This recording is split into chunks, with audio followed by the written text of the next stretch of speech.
Serdang. Terima kasih Datuk Pengerusi. Saya hanya ada dua perkara. Satu iaitu di bawah butiran 220400 pengujudan Jabatan Bahagian Perlindungan Data Peribadi.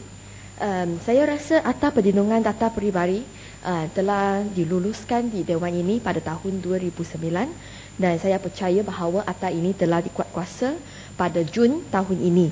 Dan juga saya terima satu jawapan daripada kementerian ini bahawa pada bulan Ogos yang lalu kementerian ini telah menghantarkan 5,782,000 SMS kepada warga negara Malaysia untuklah menjemput mereka, untuklah menghadiri itu hari kemerdekaan, perayaan hari kemerdekaan di dataran mereka. Dan saya rasa tindak laku sebegini telah menyalahi Akta Perlindungan Data Peribadi 2009.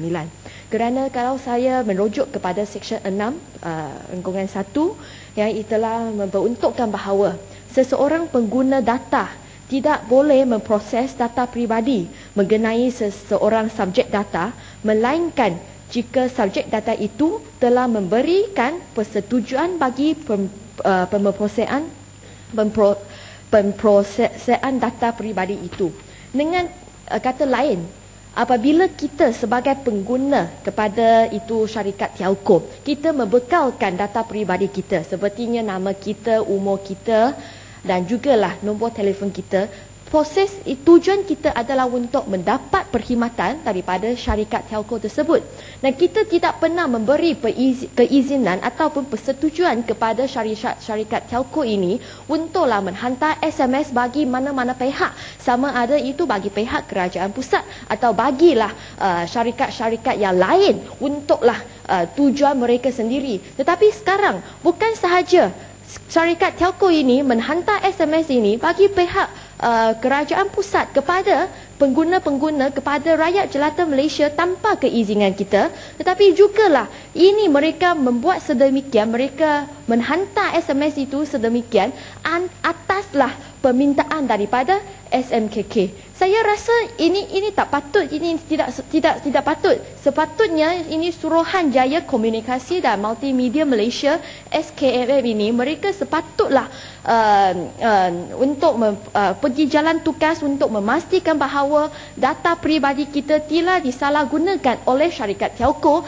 Kerana saya rasa tiap-tiap hari saya pun terima SMS daripada tak tahulah syarikat dari mana mereka dapat nombor saya dan hantar itu pelbagai SMS kepada kita. Ini sepatutnya menjadi tugas KMM untuk memastikan bahawa syarikat telco tidak menjual atau menggunakan data peribadi kita untuklah syarikat-syarikat yang lain. Tetapi sebaliknya, SKMM sekarang meminta syarikat telco ini untuk menghantar SMS ini. Saya rasa tindak laku sebegini telahlah melanggar dengan spirit, denganlah semangat Akta Perlindungan Data Peribadi 2009 dan saya rasa ini adalah satu kesalahan yang boleh didenda denganlah denda tidak melebihi RM300,000 ataupun dipenjarakan selama tempoh tidak melebihi 2 tahun ataupun kedua-dua. Jadi saya nak mintalah satu penjelasan dan juga pandangan daripada Timbalan Menteri kita sama ada tindak laku sebegini telahlah melanggahi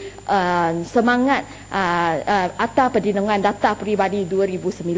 Selain daripada itu, pada bulan Mac tahun ini saya bersama dengan Ahli Parlimen Lembah Pantai telah pergi ke Biro Aduan Penggunaan Suruhanjaya Komunikasi dan Multimedia Malaysia di Putrajaya untuklah membuat satu aduan kerana saya juga pada bulan Mac yang lalu ini telah menerima 3 MMS yang mengandungi foto dan juga video lucah melalui telefon bimbit saya. Saya tidak tahu siapa yang menghantar MMS itu, tetapi ketiga-tiga MMS ini datang dari nombor telefon yang sama.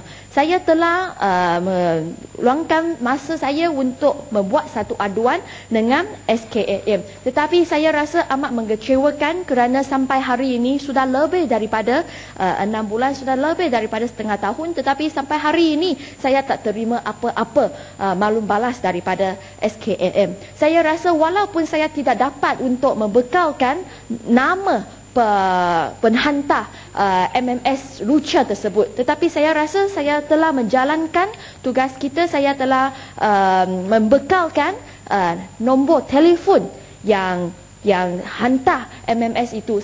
Jadi saya rasa tak susah sangat untuk SKAM untuklah mencari, menggena pasti siapa iaitu penhantar MMS tersebut. Saya rasa sekiranya saya sebagai ahli parlimen, saya ingin menjalankan tugas saya sebagai seorang warga Malaysia yang bertanggungjawab. Jadi saya meluangkan masa saya untuklah membuat aduan. Tetapi saya rasa ada lagi banyak orang warga Malaysia di luar, mereka terima MMS demikian ataupun MMS Lucha yang lain, tetapi mereka rasa itu mengambil masa yang panjang, jadi mereka tidaklah berminat ataupun meluangkan masa mereka untuk membuat aduan. Tetapi saya rasa sekiranya selepas saya membuat aduan, saya pun tak terima apa-apa maklum malas daripada SKAM. Jadi bagaimana kita boleh menggalakkan orang awam yang lain yang terima MMS yang sedemikian untuklah membuat laporan dengan SKMM.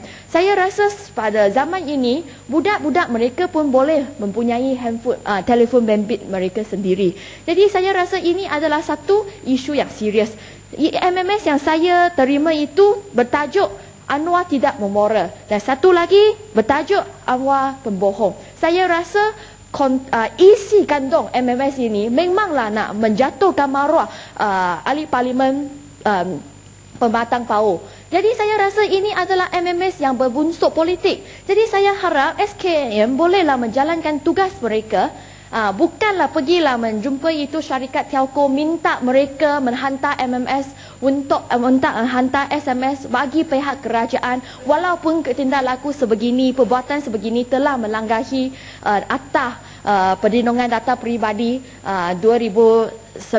Selain daripada itu, apabila kita rakyat jelata kita membuat aduan kepada SKAM, saya harap SKAM boleh menjalankan tugas mereka untuklah cari siapa itu penhantar SMS tersebut.